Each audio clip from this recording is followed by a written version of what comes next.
ഞാൻ പാവയ്ക്ക വെച്ച് ഇങ്ങനെ ഒരു റെസിപ്പിയാണ് തയ്യാറാക്കുന്നത്. അപ്പോൾ ഇതെങ്ങനെയാണ് തയ്യാറാക്കണതെന്ന് നോക്കാം. ഹായ് കൂട്ടുകാരെ, സെലിം ബ്ലോഗ്സിലേക്ക് സ്വാഗതം. ഇന്ന് പാവയ്ക്ക വെച്ചൊരു റെസിപ്പി നോക്കാം. ഇതുപോലെ രണ്ട് പാവയ്ക്കയാണ്. അപ്പോഴൊരു 2 പാവയ്ക്ക ഇതുപോലെ എടുത്തിട്ടുണ്ട്. അപ്പോൾ ഇത് കഴുകി വെച്ചിരിക്കുന്നതാണ്. ഇതിനെ ഒന്ന് കട്ട് ചെയ്തെടുക്കണം. ഇനി പാവയ്ക്ക ഒന്ന് അരിഞ്ഞെടുക്കാം. അപ്പോഴിതിൻ്റെ അകത്തുള്ള സീഡ്സ് കളയണം. മിറ്റിയ സീഡ്സ് ആണെങ്കിൽ കളയണം. ഇതിപ്പോൾ നല്ല എളുപ്പമുള്ള സീഡ്സ് ആണ്, അതുകൊണ്ട് കളയുന്നില്ല. ഇപ്പം നല്ല കട്ടിയുള്ള കുരു ഉണ്ടല്ലോ, അതാണെങ്കിൽ കളയണം. ഇതിലിപ്പം കുരു ഇങ്ങോട്ടൊന്നും ഇല്ല.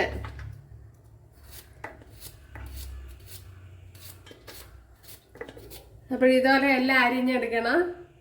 അപ്പോൾ ഞാൻ ഇവിടെ അരിഞ്ഞെടുത്തോണ്ട് വന്നിട്ടുണ്ട്. അപ്പോഴും നല്ല മെറ്റിയ സീഡ്സ് ഒക്കെ ആണെങ്കിൽ മാറ്റി കൊടുക്കണം കേട്ടോ. ഇതാണ്ട് നല്ല എളുപ്പമാണ് ഉണ്ടല്ലോ, അതുകൊണ്ടാണ് ഇങ്ങനെ അത് ശ്രദ്ധിക്കണം.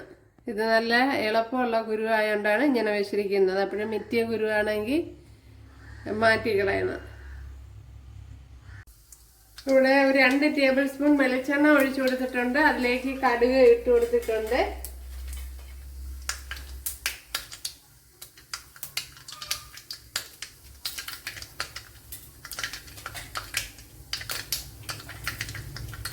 രണ്ട് 3 പച്ചമുളക് ഇട്ട് കൊടുക്കാൻ.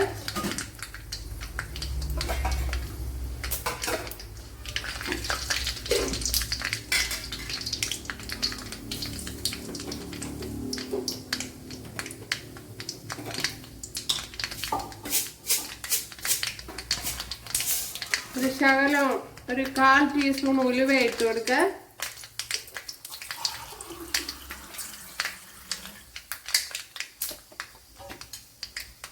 ഇഞ്ചി ഇട്ട് കൊടുക്കുക. ഒരു 1 ടേബിൾ സ്പൂൺ ഇഞ്ചിയാണ് എടുത്തിരിക്കുന്നത്.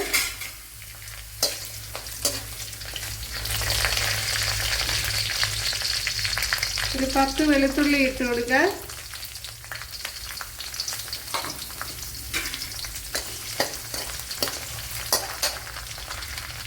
കറി ലീവ്സ് ഇട്ട് കൊടുക്കുക.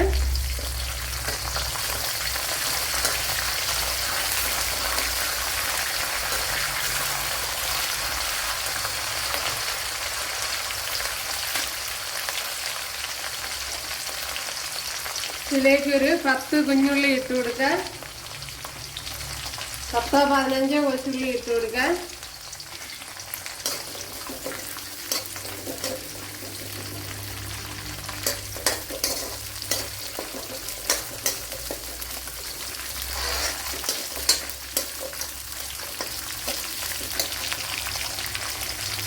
അതുപോലെ ഒരു സവാള ഇതുപോലെ കൊത്തി അരിഞ്ഞെടുത്തിട്ടുണ്ട്, അത് ഇട്ട് കൊടുക്കുക.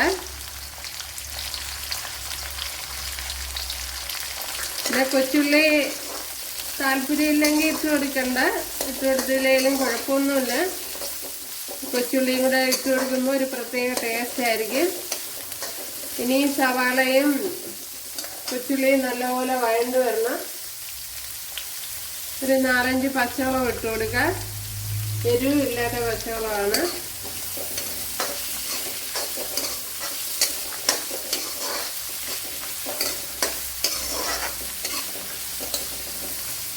ഇനി ഇത് നല്ലപോലെ ഒന്ന് വഴണ്ട് വരണം. ഇപ്പോൾ സവാളയൊക്കെ ഇവിടെ വാടി വന്നിട്ടുണ്ട്. ഇതിലേക്ക് ഒരു വലിയൊരു തക്കാളി ഇട്ട് കൊടുത്തിട്ടുണ്ട്. ഇനി അതും ഒന്ന് വെന്തുടയണം. ഒരു സവാള നല്ലപോലെ ഫ്രൈ ചെയ്ത് വന്നതിന് ശേഷമാണ് തക്കാളി ഇട്ട് കൊടുക്കുക.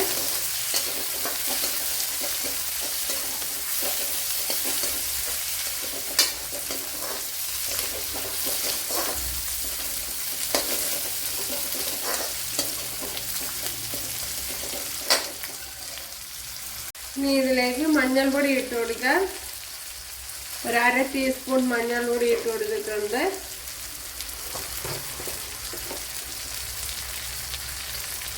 അതേപോലെ 1 ടേബിൾ സ്പൂൺ മല്ലിപ്പൊടി ഇട്ട് കൊടുത്തിട്ടുണ്ട്.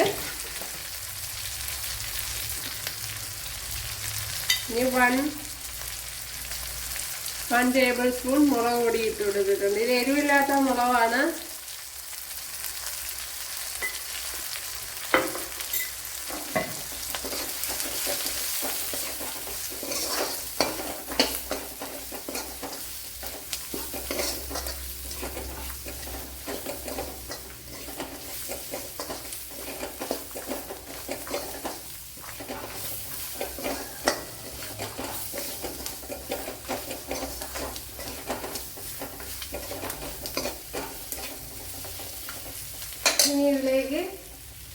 ശകലം പുളിവെള്ളം ഒഴിച്ചു കൊടുക്കുക. ഒരു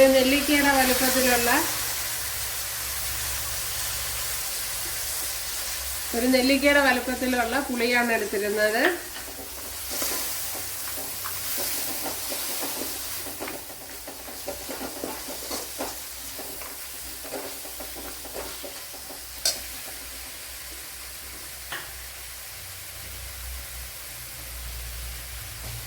ഇനി ആവശ്യത്തിനുള്ള വെള്ളം ഒഴിച്ചു കൊടുക്കുക.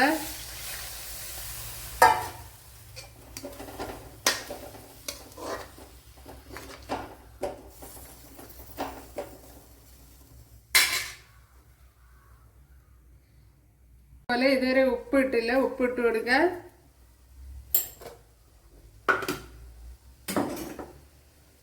ഒരു ശകലം കായപ്പൊടിയും കൂടി ഇട്ട് കൊടുക്കുക. ഒരു 1/4 ടീസ്പൂൺ കായപ്പൊടി.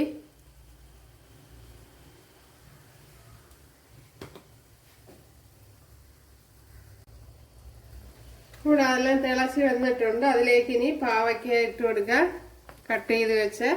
ഇതിൻ്റെ കയ്പൊന്നും ഞാൻ മാറ്റിയിട്ടില്ല. ഇത് നല്ലപോലെ വരട്ടി എടുക്കുമ്പോഴത്തേന് പിന്നെ കയ്പ് കാണില്ല.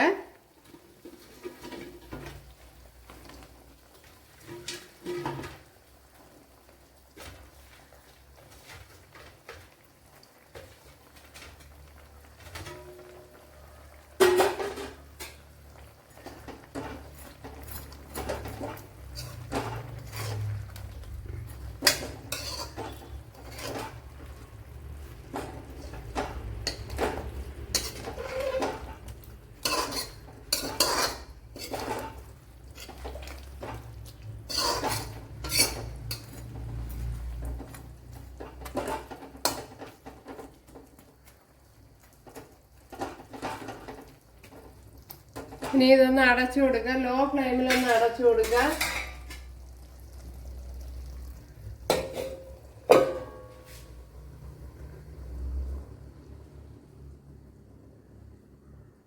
ഇപ്പോൾ ലോ ഫ്ലെയിമിൽ വെച്ച് കൊടുത്തിട്ടുണ്ട്.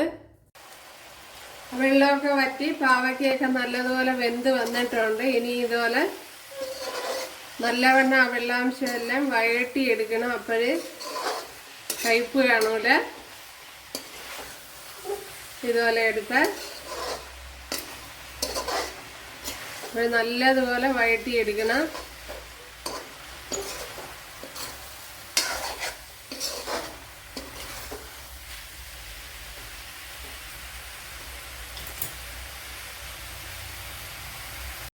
പാവയ്ക്കൊക്കെ വഴറ്റി ഇതുപോലെ എടുത്തിട്ടുണ്ട്. ഉണ്ടല്ലേ,